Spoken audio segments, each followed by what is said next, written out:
The Buffalo Bills slayed the dragon, but can they do it twice? Welcome in to the AFC Squad. You are talking ball with the AFC Squad. From the Chiefs to the Bills, the Ravens to the Texans, and everyone else around the AFC, it's the local experts of the Locked On Podcast Network bringing you scoops, breakdowns, and the most comprehensive preview of the upcoming weekend for hard-hitting AFC football with our harder-hitting takes. Buckle up, it's the AFC Squad, and we have a seat for you. No hurt feelings allowed. Squad up. You're part of the AFC Squad. What's up, everyone? Welcome into the AFC Squad. Grab your favorite beverage or snack and sit back, relax as we break down the AFC on a weekly basis. Week 12 of the NFL season's here. We're going to recap a little bit of Week 11. There's a lot to break down here. I'm Cody Rourke, host of Locked On Broncos, joined with some new faces here this week. It was like to change it up. We got Zach Hicks, one of the hosts over there, Locked On Colts. We got Mike Debate, as always, representing for the Locked On Patriots podcast. Kevin Ostreicher of Locked On Ravens, and a first-time appearance from Locked On Jets host John Butchko. A lot seemingly going on there in New York. We'll get to that here, obviously, on today's AFC Squad, which is brought to you by our friends over there at PrizePicks. Go to prizepicks.com/LockedOnNFL. Use code, all lowercase, LockedOnNFL to win $50 instantly when you play $5. Let's obviously get the elephant out of the room here as we focus on the grand scheme of the AFC. And once again, reminder, folks, if your favorite team isn't talked about as much or you don't like what we have to say, complain to your host show. We always try to get everybody on here. We can fit up to 10 people in here. I got to bang that drum every single week here. But the Kansas City Chiefs undefeated streak is officially over. The Buffalo Bills winning a little bit of a thriller there late. Josh Allen on 4th and 2, taking matters into his own hands and punching it in for a touchdown. And finally, the Chiefs, they've fallen. And I think the bigger question we're going to have here, folks, is, okay, Joe Marino of Locked On Bills said it last week. It doesn't matter about the regular season. It matters about the postseason, which is true. But somebody had to end the Chiefs streak, and luckily it was Buffalo. Let's start things off here with Zach Hicks of Locked On Colts. Zach, your thoughts on, obviously, Buffalo ending the streak there. How important is it? And do you agree with Joe that really, hey, got to find a way to do it in the postseason? I mean, we've seen Buffalo do this the last couple times they've played in the regular season against the Kansas City Chiefs. I mean, they've typically been the better team in the regular season matchup with the Chiefs, even when the Chiefs have been playing their best football in the regular season. So, yeah, I mean, it's a great win. Obviously, you want to celebrate a great regular season win, beating the Kansas City Chiefs, back-to-back Super Bowl champs who were undefeated coming into this game. Obviously, it's a great win, but like Joe said, it's about the playoffs. I mean, Josh Allen's been doing this at such a high level for so many years now where, yeah, it's about the playoffs at this point. So fantastic win for the Buffalo Bills, are certainly showing that they're one of the best teams in the AFC here, and taking down the Kansas City Chiefs, a big part of that. But yeah, Joe was completely right. It really comes down to the playoffs for this Bills team. And I think everyone in that locker room knows it at this point too. We got two AFC East representatives here this week, and I feel like it's the first time we've had that happen. Mike Debate, obviously, you guys see the Buffalo Bills twice per week. Did you expect this? I mean, I felt like you mentioned it as well. Like you've seen a dynasty, covering the Patriots. You've seen what it's like in Kansas City. Obviously, been in that same conversation there. What is it that you saw about Buffalo specifically that's like, hey, all right, they could be the Kingslayer here? Well, again, I think you put the game in Josh Allen's hands, and he proved that he can get the job done and be able to win games when he needs to. This Buffalo Bills team will grind you out, and that's exactly what you need to do to slay the giant, like you said. I've watched teams do that to the New England Patriots. You take what they do well, and you put it back on them. You put them on their heels early. Everyone figured the New England Patriots were going to finish 2007 19-0. They finished 18-1 because the New York Giants took what the Patriots were doing and they put it back in their face, and they did not allow them to get up off the mat. That's what you have to do to beat a team like Kansas City.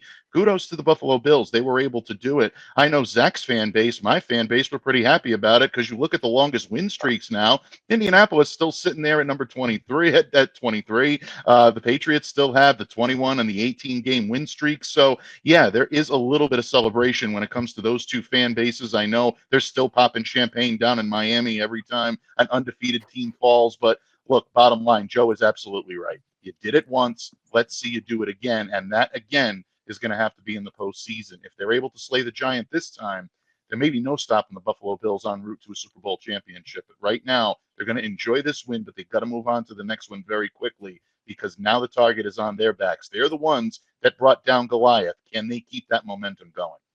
We're going to shift gears here to another game in the AFC North. The Pittsburgh Steelers, Baltimore Ravens. As we all know, those matchups, it's a bloodbath. It's fun to watch. It's physical.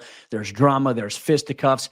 Kevin Ostreicher, Locked on Ravens. Unfortunately, your Ravens fell a little bit short, 18-16, and can't help but look back and say, like, what's going on with Justin Tucker? It makes one of those field goals. It's a different situation in that game.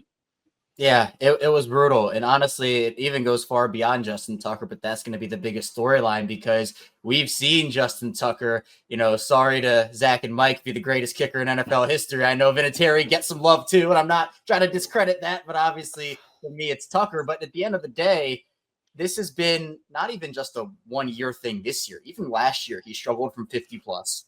And we're now seeing that again this year. But he's also missing from inside of 50. And you're right, Cody. It's, 6 points and a 2-point loss. And you look back, he just makes one of those field goals. If you want to play that game, then obviously Baltimore wins this one and the game looks differently.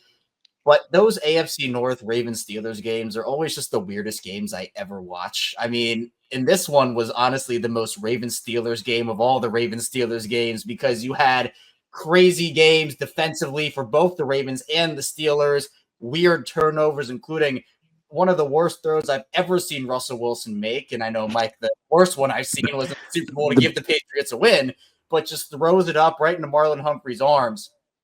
And then Lamar and Justice Hill give it right back on an interception 2 plays later. Only 2 drives to the Ravens in the fourth quarter. Multiple, I'd say, boneheaded decisions from John Harbaugh, including not having Derrick Henry out there for your 2-point conversion, which you bring Derrick Henry in, and even if you don't play him all these snaps and run him all these carries, in the biggest moments, you have to have your stars out there, even if it's just for the fact that he's Derrick Henry and just the gravity that he brings to the table, because you let the Steelers off the hook. They all followed Lamar Jackson because they knew that's where the ball is probably going to go. The difference in the Bengals game last week was the fact that Henry was on the field. They ran a fake, and the entire Bengals defense fell for it. So even if Henry was split out wide, the threat of him being there was huge. So tough game for the Ravens to fall to 7-4, and I have a feeling that maybe next time these two teams meet could be for the AFC North crown. It's going to be very interesting. I just saw the Hard Knocks trailer for the AFC North there. That looks like it's going to be a fiery thing. December 3rd, for all of you who want to know where that's going to be. John Butchko, Locked on Jets. Now, obviously, the Jets did not win this past weekend, but they're obviously in the headlines quite a bit. The big news is they fired GM Joe Douglas. John, your thought on this and really what direction is this Jets team is heading now in need of a new GM, in need of a new head coach. How desirable of a destination is this New York job going to be? I would say not very desirable. I mean, I was joking on Locked on Jets that Joe Douglas reminded me a little bit of the episode of Seinfeld with George Costanza where he was avoiding his girlfriend so she wouldn't break up with him. That's kind of like Joe Douglas. Joe Douglas has been nowhere to be seen over the last couple of months. Robert Saleh gets fired. He's nowhere to be found. He's not speaking to the media. The Jets trade for Devontae Adams. Nobody hears from Joe Douglas. It was almost like he was avoiding Woody Johnson so that he wouldn't get fired. This was inevitable. He was in the final year of his contract. It didn't really seem like he wanted to come back because the owner was kind of taking control. The owner is the one that dictated the Devontae Adams trade. The owner did not really consult with him when they fired the coach. The owner took the lead on ending the Hassan Reddick holdout. It wasn't really clear Joe Douglas was in charge of this team. And there are a lot of challenges with this job. Number one, the cap situation is in a difficult spot because the Jets have borrowed a lot from future resources to try and build this team up as quickly as possible around Aaron Rodgers. Jets are also short on draft picks going forward. Again, trades that they made for veteran players. But I think the number one issue is ownership has been very erratic. And I think if you speak with GM candidates, what do they value more than anything? It's ownership stability. Because if you have a bad cap situation, well, you can fix that. If you lack talent, you can get better talent. I mean, I think anybody who's seeking a GM job understands that you're probably not going into a good situation. The reason the team has a GM opening is that they're not very good. Kansas City's job's not open right now. Baltimore's job's not open right now. They're happy with their GM candidates. You can deal with a bad situation. The question is whether ownership will stand aside and let you implement your plan. And this has been an ownership that's been very impulsive and very meddlesome. And I think that is the big issue the Jets are going to have going forward. And another issue is that Woody Johnson might be joining the incoming administration, which throws an extra layer of chaos into this because this guy's going to hire you, and then you report to somebody else. So you're the guy who you're not even reporting to the guy who hired you. So Aaron Rodgers is who they're going to report to. There we go. Yeah, that's who. When I heard that the Jets had fired their GM, I jokingly asked, "Oh, they fired Aaron Rodgers," because Aaron Rodgers has been behind a lot of the moves. Also, it's a mess right now. I mean, it's the Jets. It's interesting with the Jets because they always end up in the same place, but they always take a different path to get there. And this has certainly been a very unique path to get to the bottom of the league. Well, we're going to continue our conversation here on today's AFC Squad show. We're going to take a look at some point differentials around the entire conference at this point and highlight some of the bigger performances we continue on here today on the AFC Squad show, part of the Locked On Podcast Network, your team every day. Today's AFC Squad show is brought to you by our friends over there at Prize Picks, and Prize Picks is daily fantasy sports done the right way, and it's the best place to get real money sports action this season. With over 10 million members and billions of dollars in awarded winnings, Prize Picks has made daily fantasy sports accessible to all. You just pick more or less on at least 2 players for a shot to win up to 100 times your cash. So run your game all season long on Prize Picks. And Prize Picks invented the flex play, which means that you can still cash out if your lineup isn't perfect. You can double your money even if one of your picks doesn't hit. So sign up today and get $50 instantly when you play $5. You don't even need to win to receive the $50 bonus. It's guaranteed. If you think that Justin Jefferson will get more than 83.5 yards next week, or Lamar Jackson will have more than 1.5 touchdowns, cook up hot takes with your friends and win real money this football season when you and your crew run your game on Prize Picks. Download the app today and use code LOCKEDON NFL to get $50 instantly after you play your first $5 lineup. Once again, download the app and use code LOCKEDON NFL to get $50 instantly after you play your first $5 lineup. Prize Picks, run your game. Today's show is also brought to you by our friends over there at Pre-Alcohol by Zbiotics. And Pre-Alcohol is a probiotic drink by Zbiotics. It's the world's first genetically engineered probiotic. It was invented by PhD scientists to tackle rough mornings after drinking. Here's how it works. When you drink, alcohol gets converted into a toxic byproduct in the gut. It's this byproduct, not dehydration, that's to blame for your rough next day. Pre-alcohol produces an enzyme to break this byproduct down. Just remember to make Zbiotics your first drink of the night. Drink responsibly, and you'll feel your best tomorrow. So here's how you can use it responsibly. Step number 1, drink pre-alcohol. For best results, make pre-alcohol your first drink of the night, just like you make your Locked On podcast your first listen of the day. Step number 2, drink responsibly. Pace yourself, hydrate, and get a good night's sleep. Step number 3, enjoy tomorrow. Wake up feeling refreshed and ready to take on the day. Go to zbiotics.com/LockedOnNFL to learn more and get 15% off your first order when you use Locked On NFL at checkout. Zbiotics is backed by 100% money back guarantee. So if you're unsatisfied for any reason, they'll refund your money. No questions asked. Remember to head to zbiotics.com/LockedOnNFL and use the code LockedOnNFL at checkout for 15% off. As we continue on today's episode of AFC Squad here on the Locked On Podcast Network, we're going to take a look at some of the tales of the tape here. When you look at the AFC based on point differential, it kind of paints the picture about how the stories are going for everybody around the NFL. We're also going to tie in some other games that we saw there in Week 11 into this, as well as some teams that came away with some impressive victories. Obviously, the Miami Dolphins, Tua Tagovailoa, since he's returned, the Dolphins have been cooking up a little bit as they're trying to climb back into the playoff race there at 4-6. They're a couple of games back of Denver, who currently has the 7th seed. But the Los Angeles Chargers on Sunday Night Football also had an impressive victory over Joe Burrow in the Cincinnati Bengals, and a little bit of a shootout in a thrilling game. And no offense, Zach, no offense, John, but I was saying, thank goodness the NFL flexed out Colts Jets on Sunday night for that game. Though, even though Colts Jets had some drama up to the final 2 minutes, I don't know if it would have been that way in prime time there. But gentlemen, your quick thoughts on really those games that we saw there. And then if you guys want to touch on, I feel like I can't touch on the Broncos game specifically just by myself. I just feel like it just feels wrong to talk about it. But Bo Nix throwing 4 touchdowns against the Atlanta Falcons, ending as we, if you pay attention to the NFC Squad show, obviously Aaron Freeman over there says it is Kirk-Vember. I think Kirk-Vember is over. Bovember is now here. Broncos, they have their guy at quarterback. That's a fun thing to see. But let's talk about Dolphins-Chargers game, and then obviously we'll take a look at the tail of the tape here through the AFC point differential. Man, I loved what I saw in that Chargers-Bengals game. I mean, you thought that, Bengals were done, that this was their year, and the Chargers get out to that huge lead, and, the Cincinnati defense. We talked about that last week on the show. It's like that Cincinnati defense, Joe Burrow is so good, and Jamar Chase is so good, and they get T. Higgins back. but the defense is just so bad. And the Chargers get out to that huge lead, and then Joe Burrow does what Joe Burrow does. He gets the Chase connection going, the Higgins connection going. And then it felt like no one wanted to win the game at the end. It just felt like, no, you take it. No, you take it. No, you take it. Like, it felt like no one wanted to win it. And then finally, J.K. Dobbins said, all right, fine. If you really want us to win this, I'll go and win it for you.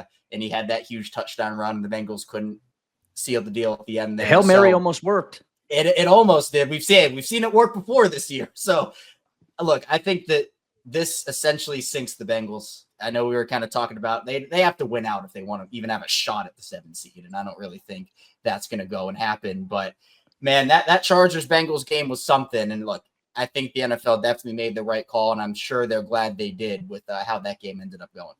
Well, you look at the point differential, Bengals at +1, 8th right now in the AFC when you look at it, and it has nothing like Joe Burrow. You look at that offense, no complaints.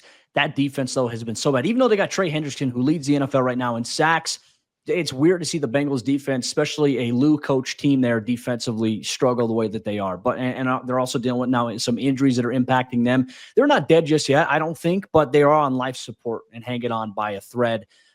Zach Hicks, let's take it to you as well, because the Indianapolis Colts are a team right now. They're still in the playoff hunt. There are a lot of questions. Hey, we're benching Anthony Richardson. We're going with Joe Flacco. 2 games into it. All right, we're going back to Anthony Richardson. There's been some ups and downs from this Indianapolis team. When you look at their point differential, -14. They're 9th right now in the AFC, right behind the Bengals. What is going on with the Colts?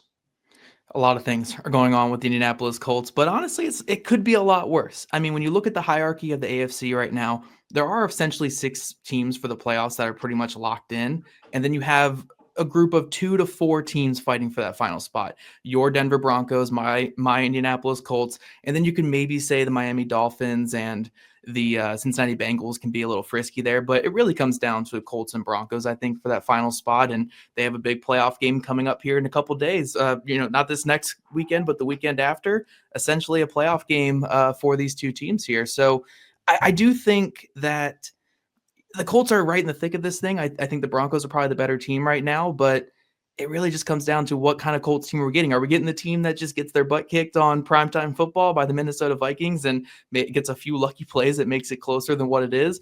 Or do they get the version that they got on Sunday, which, again, their defense wasn't perfect, but Anthony Richardson looked like a legit NFL quarterback for the first time this entire season. It was such a drastic difference from what we saw at the early part of the season. He looked calm and confident and collected out there, delivering some really great strikes. And then down 8 going into the 4th quarter, it didn't faze him whatsoever. And he was able to get this team they're still in the playoff hunt because of how he performed in that 4th quarter. So the Colts are kind of a frisky team right now. I think they'd go either way. I will say one thing of note is they've played 6 teams with winning records this year, which include the Buffalo Bills. It's going to be the Detroit Lions will be their 7th team. The Houston Texans twice already. They played a lot of good football teams down the stretch here.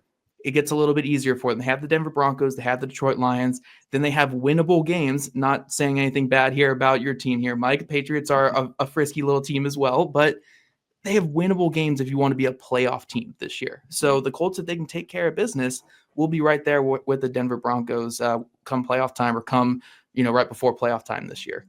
Mike Debate, let's go to your New England Patriots here. I just feel bad. When I watch, I feel bad for Drake May, because I think Drake May, when you watch him, you're like, this kid has traits, but they don't have a lot of weapons around him. That, to me, is a little frustrating thing to see. They're -66 in point differential, 12th in the AFC. Your thoughts on them?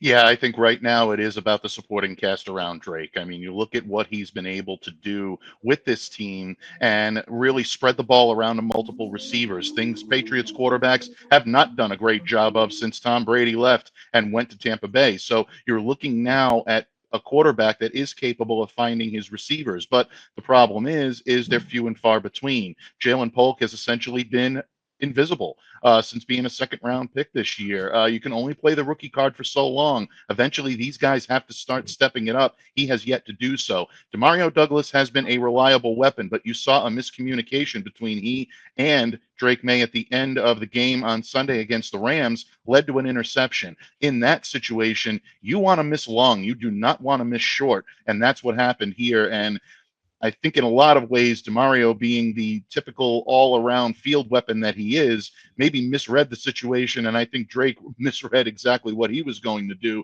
That's an amplified mistake, no question about it. But for the Patriots right now, I think the big surprise has been the defense really not being able to hold up their end of the bargain. That defensive line has been porous. There have been questionable calls made by the coaching staff, utilizing someone like a Christian Gonzalez, who was a lockdown corner, to try to shut down half of the field. That simply is not really working. They failed to adjust to either put him on Cooper Kupp or Puka Nacua on Sunday, and they paid the price for it. So this team has to come into its own. It's about Drake May. It's about the supporting cast around him, but it's also the decisions that are being made in that coach's room that really will shape whether or not this team is able to rise above the problems they're having right now, Cody. John Butchko, Locked On Jets. We take a look at point differential for New York, minus 38. They're 10th right now in AFC conference standing in terms of that there. I mean, obviously, we've talked about the offensive inconsistencies with them, but the biggest, I think, surprise is how much the Jets have regressed defensively this year. And look, I've said it as well in terms of covering the Broncos. For the Broncos to get John Franklin Myers for essentially a 6th-round pick, I felt like has been the steal of the offseason in terms of what the value he's bringing, and then knowing how everything went out with the whole Hassan Reddick thing. I mean, what's the biggest standout here for the New York Jets in terms of their point differential? I think you hit on it. Is the Jets made a lot of bad decisions on the defensive line this offseason. It's really difficult to understand why they traded John Franklin Myers when they did.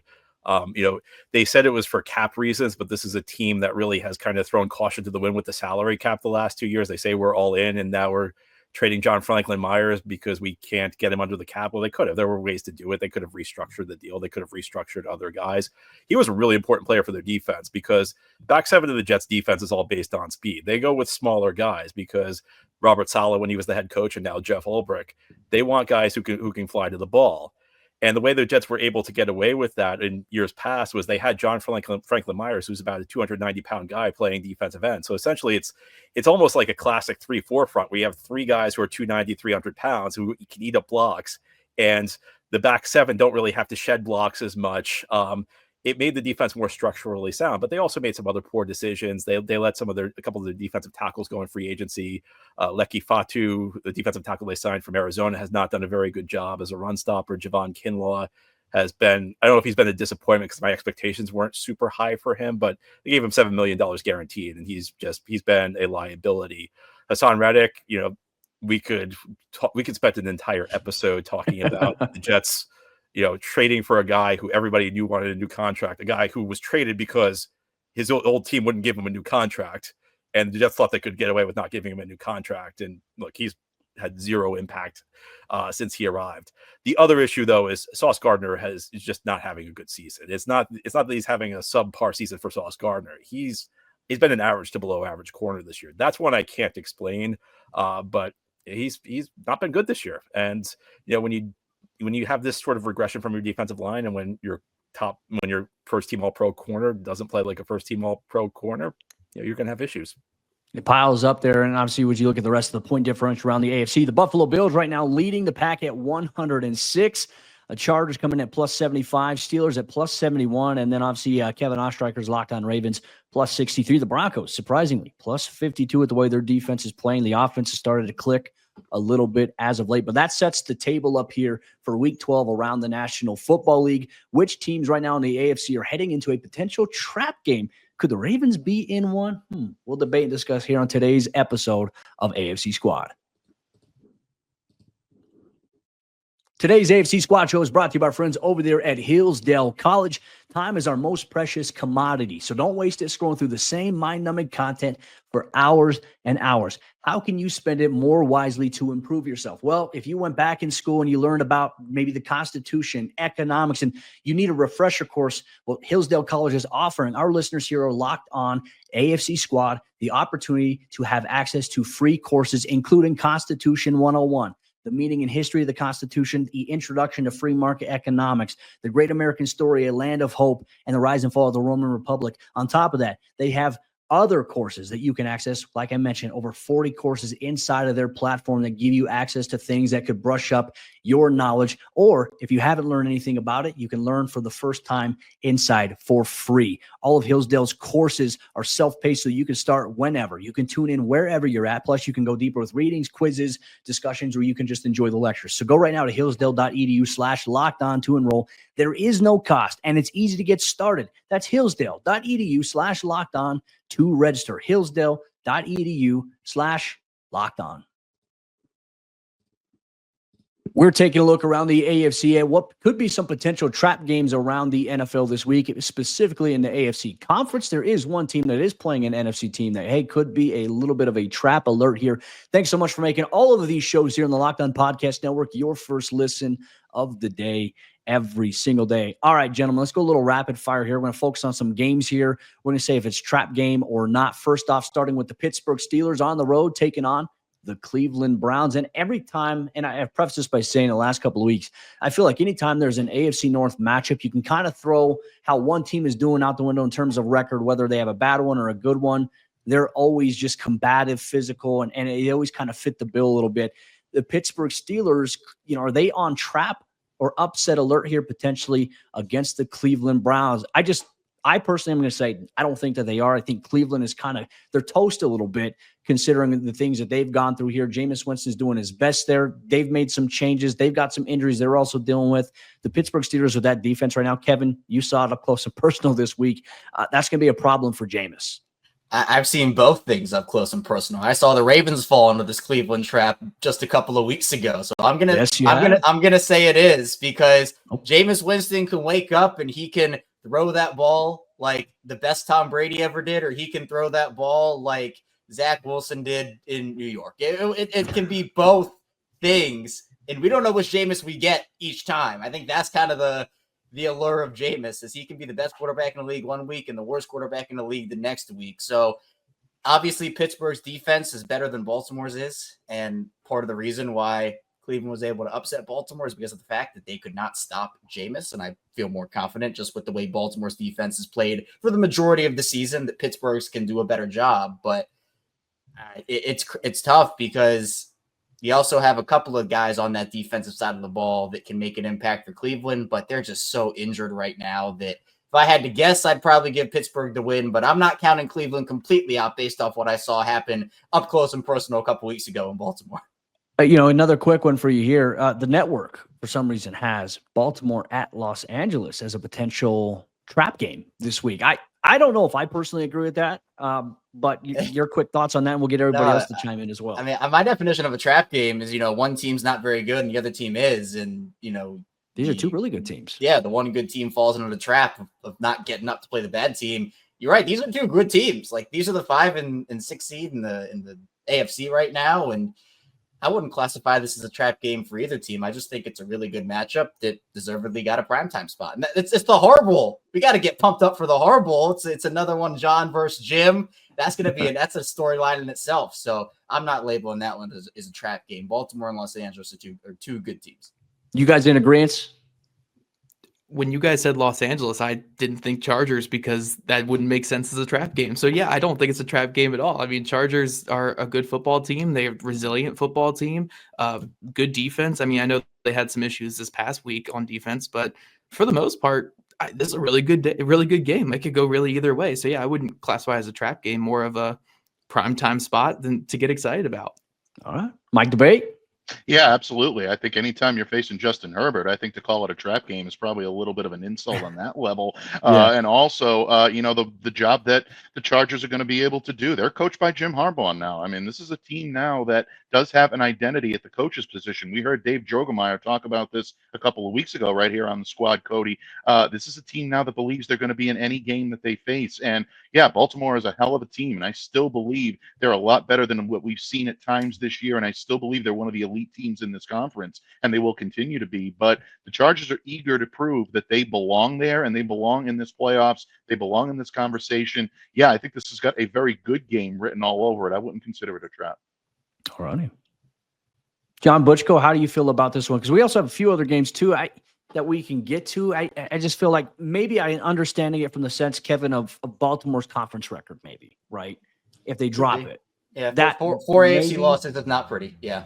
Maybe, but John Butchko, your thoughts here on Baltimore, LA, and then we'll obviously get to Kansas City at Carolina. Kansas City coming off a loss, Carolina finding a little bit of momentum here and there. I still don't think that one's going to be a trap game. If anything, I think Tennessee at Houston could be a trap game. And I think Denver at Vegas could probably be a trap game here. And I think the Colts potentially at the Lions. Like, the Lions are a well-oiled machine, but that could be one that people sneak up on. Your thoughts here, John?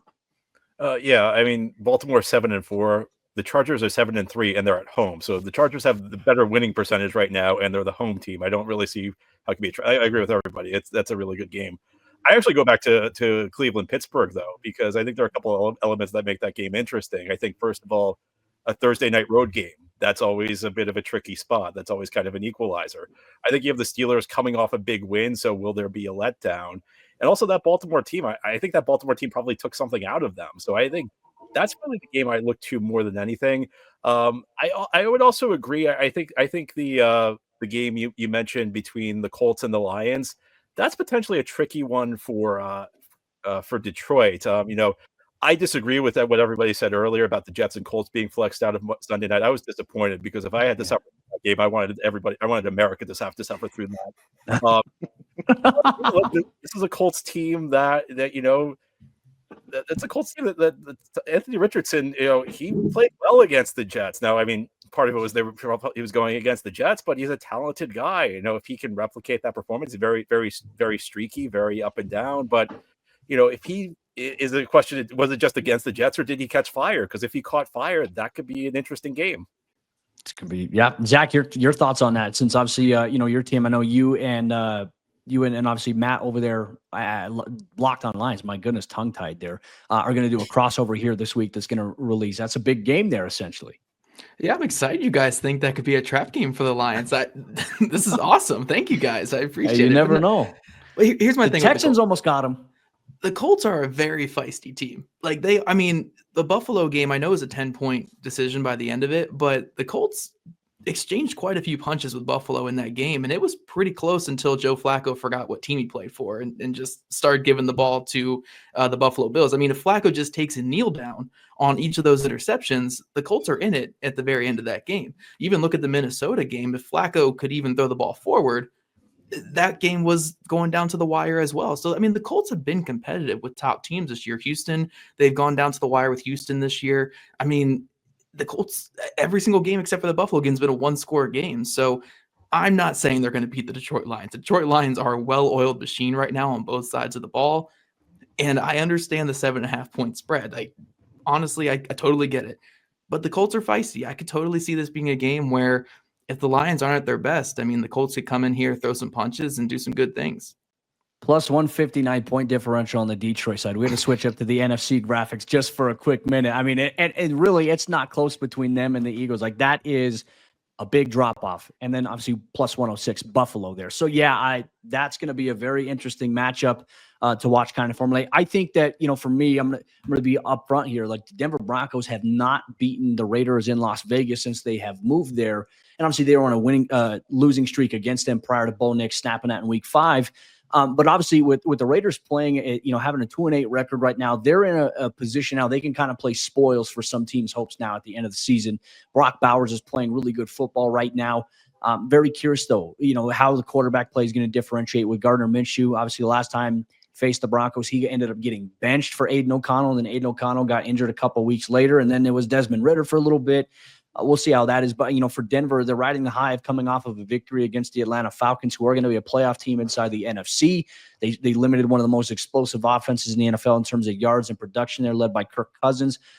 They got to keep putting the foot on the throat, I think, in a situation like that and maybe kind of reclaim it a little bit, make the AFC West very interesting here once again. But Denver could, like I said, I do think the Denver game does fall into a potential trap game qualification here for the AFC here this week. But obviously, gentlemen, thank you so much for rocking with us here, joining and jumping in here on the AFC Squad Show. We're going to keep rolling it out every single week here on the Locked On Podcast Network. Once again, if you want your team to be talked about a little bit more in depth, or you feel like we did them a disservice, voice your displeasure with your host for not showing up and not being here on the show. But with that said, we'll be back next week as well for another AFC Squad show here on the Locked On Podcast Network, your team every day.